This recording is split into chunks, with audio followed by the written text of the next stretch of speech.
Hi everyone, in this video I'll show you how to change app icon in Opera GX Mobile. Let's get started. The first thing you need to do is open the Opera GX browser on your phone. Make sure the app is updated to the latest version from the App Store because older versions might not have this feature. Now once you're inside the app, look at the bottom right corner of your screen. You'll see the red GX logo. Tap on that to open the main menu.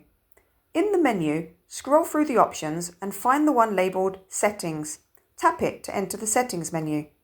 Once you're in Settings, slowly scroll down until you find the section called App Icon. Now tap on the App Icon option and you'll see several styles available. Opera GX lets you pick between different colour schemes like classic red, white, purple and sometimes even seasonal or theme-based icons. Once you tap on your desired icon, a pop-up will appear asking if you want to apply the new icon. Go ahead and tap OK to confirm.